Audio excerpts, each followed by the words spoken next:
Friend தான் சொல்லலாம். ஏன்னா சின்ன வயசுலேருந்து பழக்கம். நான் படித்த ராஜாமூர்த்தி ஹைஸ்கூலில் தான் தேவா, சபேஷ், முரளி எல்லாம் அவங்க பிரதர்ஸ் எல்லாம் படித்தாங்க. கிரேசி மோகன் எல்லோரும் நாங்கள்லாம் படித்த ஒரு ஸ்கூல் தான் மந்தவெளியில் இருக்க. அந்த ஏன்னா மந்தவெளி தான் அவங்க பூர்வீகம்னே சொல்லலாம். தேவா வந்து அவ்வளோ கஷ்டப்பட்டு தன்னுடைய என்ன மனுஷன் வந்து தேவா வந்து எல்லாரையும் அரவணைச்சி அவங்க குடும்பத்தில் இருக்கிற அத்தனை பேரையும் அரவணைச்சி அதை அந்த மியூசிக்கில் கொண்டு வந்து அது அவர் பெரிய ஆள் ஆகும்போது எல்லாரையும் கூட வச்சுக்கிட்டு பண்ணார். அவர் கம்போஸ் பண்ணுவார். அதனால் இந்த பிரதர்ஸ்னால தான் அவரால் நிறைய படங்கள் பண்ண முடிஞ்சது. காரணம் வந்து அவர் கம்போஸ் பண்ணிவிட்டு டியூனை கொடுத்துருவார், லிரிக்ஸை பார்த்துருவார்.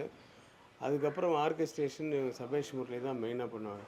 ஆனால் உள்ளே வாசிக்கிறதுல பார்த்திங்கன்னா சிவா, நம்ம சம்பத்து எல்லாம் இவங்கெல்லாம் பிரதர்ஸு. அதுக்கப்புறம் வந்து ஸ்ரீகாந்த் தேவா இவங்கெல்லாம் தேவாவோட சன்னு இவங்கெல்லாம் வந்து அந்த ஆர்கெஸ்ட்ரேஷனில் இருப்பாங்க. இவங்களுடைய ஒர்க்கை வந்து எனக்கு தெரியும். நான் ஒரு 47 படம் பண்ணியிருக்கேன்னா அதில் கிட்டத்தட்ட 18 படம் வந்து தேவா தான் பண்ணார்.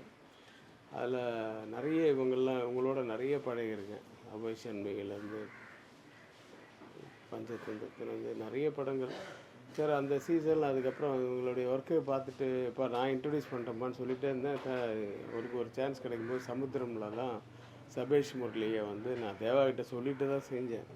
ஐயோ நல்லா செய்யுங்கண்ணா, அவங்களும் வரணும் நல்லா மியூசிக் டேரக்டரில் அப்படின்னாரு. ஸோ சபேஷ் முரளி வந்து சமுத்திரம் படத்தில், அந்த படத்துலேயும் நிறைய அனுபவங்கள், நிறைய மறக்க முடியாத நினைவுகள். டியூன் சரவே என் ஆஃபீஸில் தான் சபேஷ் வந்து டியூன் போட்டுட்டு இருந்தாப்புல.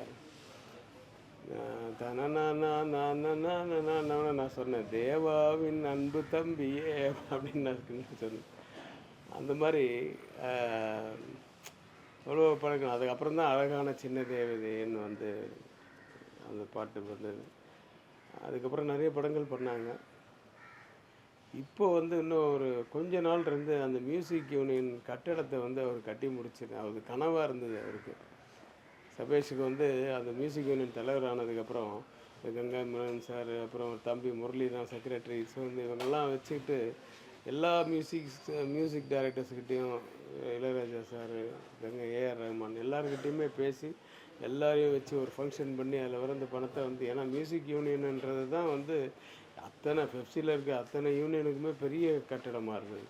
அதனால் எந்த ஃபங்க்ஷன் இருந்தாலும் மியூசிக் யூனியனில் தான் வைப்பாங்க. ஆனால் ரொம்ப பழைய கட்டடமாகிடுச்சு. ஆனால் நிறைய பெரிய இடம் அது.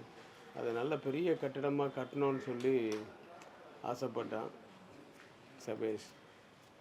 அது முடியறதுக்கு முன்னாடி இந்த டிசம்பர்லேயே ஜனவரியில் தான் அதை ஃபங்க்ஷன் பண்ணுறதா இருந்தது. அது எல்லா மியூசிக் டைரக்டர்ஸும் வச்சு. ஸோ அதை பண்ணிவிட்டு அந்த பெருமையோடு போய் சேர்ந்துருக்கலாம். அவனோட ஆத்மா சாந்தி அடைய எல்லாமல்ல இறைவனை வேண்டி.